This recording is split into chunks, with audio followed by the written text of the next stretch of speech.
Welcome back, WNST and Lambeau Field getting off the bye. Terps on the gridiron as well as the hardwood, and certainly better on the hardwood than they are on the gridiron right now.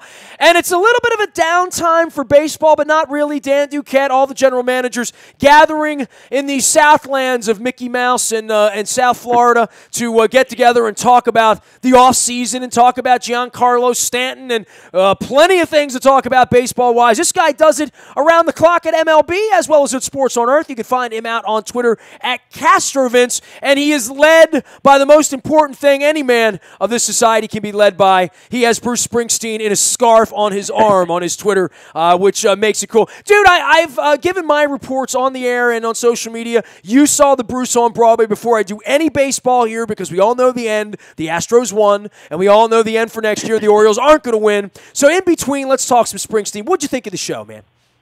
You know, I thought it was good. I think you go in knowing it's going to be a lot of tried and true material, not just the songs, but the stories as well. If you are a Bruce fanatic like we are and have read the autobiography and have even listened to the audiobook, in my case, you're kind of seeing the living audiobook on the Broadway show. But I still thought it was cool. It was intimate. I think in some cases, maybe your experience is relative to the price point. I think I got lucky to get in the mezzanine, quite frankly. If I had paid $75, I would have felt like it was the greatest night of my life. I did not pay $750, so I mean, I wasn't going to do that, but I did feel like it was the most expensive concert ticket I've ever purchased or play or anything, and just for that, because I'm a guy from Dundalk, you know what I mean? You know, I knew that was not going to meet my expectations of value, but I did think it was a great night. It was great to be in New York, and there was something really cool about having my wife with me and checking it out, but it did cost too much. Yeah, I was fortunate. I got the drop line $200 in the mezzanine on. It was actually during the playoffs on an off day, so that worked out, but I think, it's all relative to your experience. You got people on StubHub paying thousands to see this show, so I'd be curious to get their take on it. I'll see it on the DVD, as they say. Anthony Castrovince joining us here. He's Castrovince out on Twitter. All right, first things first, we'll get to the Orioles, and I'll bitch about all that. We'll talk about their offseason and all the stuff they're not going to do that they should be doing to do what the Astros have done. But, I mean, you work inside the league. You've been in the game. You've been a great visitor here. This was a really good year. I mean, I felt very satiated, not from the Orioles' perspective or certainly not from, like, the Padres' perspective or the Phillies or any of the other teams that I've liked in my childhood or whatever. But I'll tell you what, Astros, Dodgers, the way the Yankees came on, the way the teams in the playoffs all were really good teams, you know. There were even the Twins. I mean, there were no bad teams in the playoffs. Nobody squeaking to the finish line. It was well orchestrated, I thought, and a star is born everywhere on that Astros team right now. Yeah, I'm with you. I thought it was deeply satisfying. I thought it was really cool that, like, you know, Jose Altuve, Carlos Correa, even Alex Bregman, I think they kind of had their star moments. And then George Springer, you know, obviously the world at large got a better understanding of how good of a player that is with his MVP turn in the World Series. But then the broader point for me was just, I mean, 3 of the most unbelievable baseball games I've ever been in attendance for all happened during that postseason. Of course, you had the 2 World Series games, Game 2 and Game 5. And also Game 2 of the division series between the Indians and Yankees was just phenomenal as well. Kind of similar, just the crazy comebacks and you know, the way the ball was flying out of the parks and all that. So and you saw some great pitching performances as well. But obviously it was more geared around the long ball than anything else, much like the regular season. So I thought it was a satisfying year overall. You know, guys like you and Bloom and the guys that are hanging around with Manfred, tell them not to juice the balls next October. They don't need to do that. You know what I mean? Like, I don't know what that was all about, but it is really weird baseball. You know, my whole life I followed it. Obviously, my cousin's in the Hall of Fame, and this is all I've ever done is love baseball. The modern-day version of, like, what's going on in the postseason where it's a different game and all that, you know, I don't relish that, right? I mean, I relish Verlander versus whomever, Kershaw, whatever. Give me 7 1/3 out there. Take it to, but it's managed completely differently. The bullpens are different. It really has become right before our very eyes, I think, really in the last 5 years. And obviously, Buck leaving Britton at the end of the bench was a part of that. And the value of the Andrew Millers and the Chapmans and what the Kansas City Royals did to the Orioles a couple years ago was a big part of that as well. Sure. But that it really does change everything about the game in October. It's a completely different kind of game, unlike any other sport, I think. Yeah, totally. Because of the off days, because so much is on the line, all those things. I mean, every year it gets less and less starters impact number of innings, and this year I have to go back and look what it ended up being percentage-wise, but it sure seemed like a pretty significant drop even from last year. And it's even bleeding into the regular season a little bit. We saw more multi-inning relief appearances than we had seen in years. It's just more of a bullpen-oriented game. And Justin Verlander had the only complete game of the postseason. And you just kind of wonder, is that the last complete game we ever see in the postseason? I mean, the way things are going. He's kind of a relic. He was kind of like, watching Verlander pitch, like, going to a museum. So the rest of October, even for a guy like Kershaw, it was quick hooks and then get into that bullpen. And, you can't fault it because by and large it worked. But then you got to the World Series, and as we got deeper in the World Series, those bullpens were pretty gassed by the end of it. So that leads to an interesting offseason and just, what is the price of setup help, relief help, multi-inning appearance help, that kind of thing, as opposed to the price on starters. It's just kind of a different game. He is Anthony Castrovince. We always love having him on the program. He's out at MLB.com as well as at Castrovince, just like it sounds on Twitter. You'll notice the good-looking guy from the swamps in New Jersey on his right. This portion of our WNST programming brought to you by our friends at Fremont Mortgage. Don't make a 30-year mistake by choosing the wrong lender. Call our friend Carl Delmont and our friends at Fremont Mortgage. You can learn more about what they do at Fremont.com. Buy, sell, just some good advice, and there's a whole education series up there as well. Also, a shout out to Jason and all of our friends over at DNL Window Tinting. Now, 26 years, same as us, of tinting everything. Cars, boats, businesses. They put the shades on the sun. They take away the squint, and they do it very affordably in 2 locations, Parkville and White Marsh. Learn more at DNL Window Tinting. Anthony Castrovince, our guest from MLB.com. All right, onward and upward, dude. GM's meetings. We're going to hear about Stanton. We're going to hear about money. We're going to hear about the Yankees getting underneath the threshold to open up the can of worms. But here in Baltimore, we're seeing the Yankees, we're seeing the Red Sox. I've been through this, dude. I've been on the radio 26 years. Large stretches of my quarter of a century on the radio have begun and ended with the Orioles trying to get to 70 wins in the offseason, while the Yankees and Red Sox wake up every day of their lives thinking, are we going to win 92 or 98 here this year, And I think that's deeply concerning for the Blue Jays fans, for the Rays fans, and certainly here where this thing's been mismanaged so many times. Peter's been kicking this thing around for 26 years. They've had one little window here where things have gone right on the back end of McPhail, Duquette coming and getting in the chair, and obviously Buck. And now we're at the end of all of it. Buck and Dan are now lame duck, whether they're going to get re-up, whether they want to stay, whether he wants them to stay, what role. And then you've got behind that Machado, Jones, Brock, Britton, and I think the most important thing they can do long-term here is decide, do we want Jonathan Scope? If we do, let's give him some money right now and figure that out, because that's really where they kind of got it wrong on Machado, and there's no one I've talked to in baseball anywhere that thinks Manny Machado is going to be wearing an Oriole cap this time next year. No, nobody thinks that at all, and I think accurately so, and that's why this offseason, I mean, obviously it doesn't look like they're going to full-sale rebuild, which is what a Machado trade would indicate. So they're going to go for it. And as you mentioned, it is the last year of those contracts for Duquette and Showalter, so that's certainly interesting. It kind of feels like, the last go-around with this group at large. You mentioned all the pending free agents in the front office and dugout as well. So no franchise would want to be doing this right now. Fill in the names in any franchise where the GM, the manager, the future star player, the icon guy who's been here a decade and been a pretty good ball player who's at 33 and is still going to get another 60 or 80 million bucks thrown at him next year, right? It ain't going to be cheap to re-up Adam Jones. He's not taking a 2-year, $20 million deal. And then you got pitching problems on top of all that. I mean, it's very, very messy, and they weren't a very good team this year. Right, and that's the thing. I mean, you might feel better about. You never feel great about a situation where you have so much uncertainty beyond the coming season, contractually. But you'd feel better about it being, one last go around with this group if it had been a better team in 2017, and if the division dynamics weren't so daunting, which they are. As you mentioned, with the Yankees and Red Sox built the way they are. By the way, I'm stealing that. Division dynamics. That's what I'm going to use. Next 5 years, dude, you get 10 points for that. Too, a triple D. Yeah. I'm learning all sorts of things here. Yeah. But no, I mean, that's just it. It's you're going for it, but boy, you're going for it in a really tough spot because you're right. You're compromised in the rotation for sure.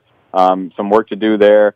And the lineup, I mean, gosh, when it went south at the end of 2017, they just stopped scoring runs for a few weeks there. But dude, they don't hit singles and doubles and triples. Exactly. They don't walk. It's not a team they that don't generates bunt. Traffic. You have to totally change your offensive, mentality, personality, what have you. You need some guys who can get on base, and that's been a problem there for a while. So that's a lot of work to be done. As good as that core is, and I think Dan Duquette has come up with a lot of wily moves there in his time there, and I think Buck Showalter is one of the best managers in the game. But as good as that group is, it's a lot to ask for this to be a true contending club. Now, having said that, things happen, of course, especially in the wild card. Teams get hot for whatever reason, or unexpected things happen. But to actively plan on that and bank on that is a difficult thing to do. And so you're going into the season with a lot of uncertainty, and you're potentially compromising the trade value of Manny Machado and maybe Zach Britton, although the injury, of course, will be a factor with him anyway. So yeah, it's a lot to ask of this group for 2018. From a Machado standpoint, let's say they threw him out on the market right now. What are they going to get for it? You know what I mean? Like, I know we're talking very hypothetically here, but that's what only thing we can do in the offseason, because the Orioles, it's sort of like Willy Wonka. Nobody comes in, nobody comes out, nobody asks questions. If this were the New York Yankees going in right now with all of this happening, or the Red Sox, or even the Philly, Chicago, in some real media market, there'd be hell to pay. Around here, it's just, they're like the church mouse here in the offseason. They kind of just go into the corner and nobody says anything. The Machado thing is fascinating all the way around. I think for any organization, I think it's fascinating for Bryce Harper and for DC in the same sort of scenario. Yeah. But what would the market be for Machado for a one-year rental for a certain team, given what Chris Sale got last year or garnered in that deal with the Red Sox? I'd like to see it dangled to say, hypothetically, who are two or three pieces, of future stars in this order that would be dangled around for him. And I know for Duquette and Buck, if they're only going to have one more shot at the rodeo, why in the world would they want to be the people breaking this up if they thought that one more chance to win here? And obviously Angelos is getting older, but I think anyone on the outside that's my age that's buying green bananas and thinks I'm going to be here the next 5 years, I like what Houston did. I like that the Yankees sold off at the deadline last year and turned things around. I like that the White Sox have dealt away. I don't think it's a great long-term play here no matter what if they come back and stumble their way into 87 wins and somehow get 9 innings of wild card somewhere. I don't think it will be worth the damage that it's going to do here long term to have Machado literally walk out the door and get nothing but a draft pick. Well, I think you hit the nail on the head with the situation of Duquette and Showalter in particular, and how that plays into the thinking, because what is their incentive if they're not absolutely sure they're around beyond, and I'm talking about Duquette specifically, he's the guy who affects the roster. Allegedly. What is the incentive? And it's also, not an ownership prone to sell-offs in general, So yeah, it's a tough one. I think Machado's value, it would have been really interesting to dangle him mid-season when you have some desperation. You had some desperation right within your division with the Red Sox. That would have been really interesting. I know it's trading within the division, but for one, it would have been more than just a one-year rental. You're talking about 1 year. It's such a pansy thing, the trading within division thing, isn't it? Like, go fleece them. You know what I mean? If you think go fleece, go get their best 3 prospects, and let's go, beat them with our Eduardo Rodriguez. Is what I say. Right, exactly. And that window of opportunity is closed because, of course, Rafael Devers ended up coming up and took over third base, so they ended up being fine there. But it would have been a really fascinating dynamic if the Orioles had dangled him in that moment. Now, obviously his value is less just because it's less time, and there's not an overwhelming market for third base and or shortstop help right now, as important as those positions are. So you're not really dealing from the greatest position of strength with a 1-year rental, but it is still Manny Machado. He is a difference maker. You're probably talking about, I'd be shocked if you didn't get a top 5, a team's top 5 prospect, and probably maybe even 2 top 10s, and then some filler from there, something like that. But again, they're just not married to that idea whatsoever. They're married to the idea of going into 2018 with Manny Machado. And you know what? Maybe it's not that much less value at the trade deadline, depending on how things shake out in the league, and maybe some team that's a clear contender, their third baseman gets hurt, or they're getting no production there like the Red Sox were last year, and you can seize on that desperation. But yeah, it's definitely a risk what they're doing, taking these guys into 2018. Anthony Castrovince is our guy from MLB.com. You can follow him at Castrovince out on Twitter along with Bruce Springsteen. This portion of our WNST programming brought to you by our friends at Compass Point Golf Course down in Pasadena. It is the best place to play this fall and winter. They got events, friendly folks down there, craft beer, and don't forget the turkey shoot next Friday as well. A great course close to home. It is Compass Point Golf. You can find them down in Pasadena. Also a shout out for our friends at King Discount Liquors. Give the King a ring, lottery, beer, booze, and the best prices in Baltimore. Tell Paul King, save me a little Malbec out there. Give the King a ring in Rosedale and a King Discount Liquors. Anthony Castrovince of MLB.com here. All right, so for the rest of this offseason here, the real story is that there is not a lot of pitching out there. If the Orioles are going to go all in and try to win and do all the things that we're pretty predictive that they're going to do, they're going to need to get some pitching somewhere that isn't named Tillman or Miley or Jimenez at this point. Yeah, my colleague at MLB.com and from MLB Network Radio, Jim Duquette, Dan's cousin, he predicts Jason Vargas to the Orioles, and it felt so perfect. Like, how has that not already happened, a week into free agency? That just kind of feels like that kind of move. That second tier of starting pitching and a guy who doesn't have great stuff, but has shown a proclivity to get people out and had a pretty good year. But in other words, a guy whose top side is 13-11 with a 4.78 ERA and 180 innings with 195. I know that guy, right? I mean, and that's as much. It sounds like a knock on the Orioles. I mean, there's a few teams in that boat where they just the price point and the quality of what you said. If the pitching market is Yu Darvish and Jake Arrieta at the top end with all the questions attached to those guys, what is it in the middle here? And it's not great. So that's the difficulty of trying to build your rotation externally. You got to have homegrown products. You got to have guys step up in your system because this is what you run into when you try to go to the open market and patch things up. Well, for you with the Orioles pitching it as it stands, Gausman and Bundy, I mean, look, they're not going anywhere if those kids don't right. Make another step somewhere because they're not going to buy that next step, to your point. And there's no Tyler Wilsons or Wrights around the corner or any of those other stopgaps. I mean, it really is for them. And getting on base is also something. I guess they're going to try to get some guys that can get on base. Although philosophically, that hasn't felt like what they've wanted to do. Otherwise, they wouldn't have kept Trumbo around here, right? So, right. But pitching wise, you're shopping from the bottom shelf. I mean, all of it really is about, can Dylan Bundy become what Arrieta was in Chicago? Because if that doesn't happen, they really don't have much of a snowball's chance unless the Yankees and the Red Sox arms fall off between now and opening day. Yeah, you got to have that internal development, and there's no scenario where the O's are a contending team next year that doesn't involve, Bundy and or Gausman really breaking out, really stepping in those shoes, as you say. And they certainly have had their moments in the last couple of years, each of them. But I'm talking about a full, put together a full season of major impact in that rotation. That's the only, because you're going to get filler in this free agent market. And you might strike gold. You might hit some guy that, I mean, look what Charlie Morton did for the Astros this year is a great example of, there's value to be had out there sometimes, but you got to get really lucky. And it's easier said than done. Hey, man, I hope you have a great offseason. We got, everything's in Florida, right? Orlando for the GM or, right. I mean, go where the sunshine is, man. That's what I say. We're starting baseball in March here, so we'll be getting ready for that. Dude, always great to visit with you. Enjoy the offseason here and listen to some more Springsteen. Go back and rediscover Tunnel of Love all over again or something, all right?